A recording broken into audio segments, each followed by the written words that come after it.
ಪ್ರಿಯ ವೀಕ್ಷಕರೇ, ಶನಿದೇವರ ಜನನವು ಹೇಗೆ ಆಯಿತೆಂದು ನಿಮಗೆ ಗೊತ್ತೇ? ಬನ್ನಿ ನೋಡೋಣ. ಸೂರ್ಯದೇವನಿಗೂ ಸಂಧ್ಯಾದೇವಿಗೂ ವಿವಾಹವಾಗುತ್ತದೆ. ವಿವಾಹದ ನಂತರ ಅವರಿಗೆ ಇಬ್ಬರು ಮಕ್ಕಳು ಕೂಡ ಜನಿಸುತ್ತಾರೆ. ಆದರೆ ಸೂರ್ಯನ ತಾಪ ಹಾಗೂ ಶಕ್ತಿಯನ್ನು ತಡೆದುಕೊಳ್ಳಲು ಸಂಧ್ಯಾದೇವಿಗೆ ಆಗುವುದಿಲ್ಲ.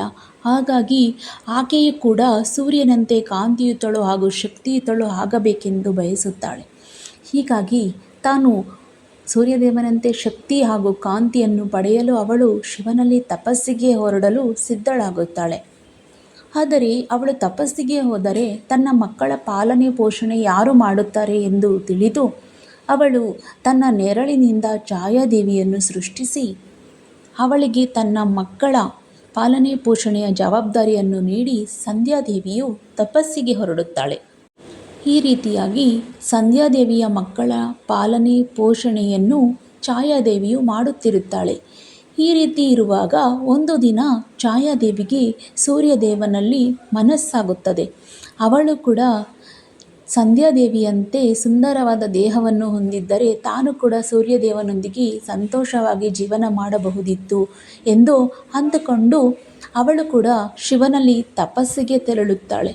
ಈ ರೀತಿ ಘೋರವಾದ ತಪಸ್ಸನ್ನು ಮಾಡುತ್ತಿರುವಾಗ ಒಂದು ದಿನ ಶಿವನು ಪ್ರತ್ಯಕ್ಷನಾಗಿ ಛಾಯಾದೇವಿಗೆ ನಿನಗೇನು ವರ ಬೇಕು ಎಂದು ಕೇಳಿದಾಗ ಛಾಯಾದೇವಿಯು ತಾನು ಕೂಡ ಸಂಧ್ಯಾದೇವಿಯಂತೆ ಸೌಂದರ್ಯವತಿ ಆಗಬೇಕೆಂದು ಕೇಳಿದಾಗ ಶಿವನು ತಥಾಸ್ತು ಎಂದು ಹೇಳಿ ಹೊರಡುತ್ತಾನೆ.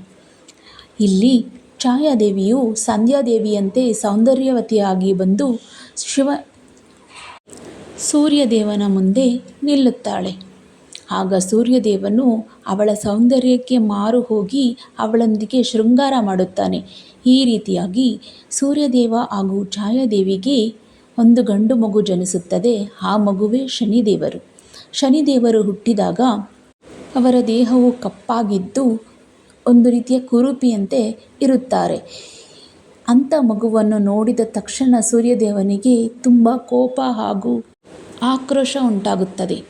ಇಷ್ಟು ಕಾಂತಿಯುತವಾದ ಸೌಂದರ್ಯವಂತನಾದ ನನಗೆ ಈ ರೀತಿಯಾದ ಕಪ್ಪಗಿರುವ ಮಗು ಜನಿಸಿದೆ ಎಂದು ಕೋಪಗೊಂಡು ಕ್ರೋಧದಿಂದ ಮಗುವನ್ನು ನೆಲಕ್ಕೆ ಎಸೆದು ತಿರುಗಿ ನೋಡದಂತೆ ಹೊರಟು ಹೋಗುತ್ತಾನೆ. ಇದರಿಂದ ನೊಂದ ಛಾಯಾದೇವಿಯು ಮಗುವನ್ನು ಎತ್ತುಕೊಂಡು ಅವಳೇ ಮಗುವಿನ ಪಾಲನೆ ಪೋಷಣೆಯನ್ನು ಮಾಡುತ್ತಿರುತ್ತಾಳೆ.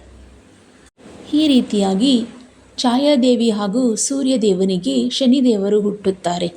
ಶನಿದೇವರ ಮತ್ತಷ್ಟು ಕಥೆಗಳನ್ನು ಕೇಳಲು ನೀವು ಬಯಸಿದರೆ ದಯವಿಟ್ಟು ನಮ್ಮ ಚಾನಲನ್ನು ಲೈಕ್ ಮಾಡಿ, ಶೇರ್ ಮಾಡಿ, ಸಬ್ಸ್ಕ್ರೈಬ್ ಮಾಡಿ. ಧನ್ಯವಾದಗಳು.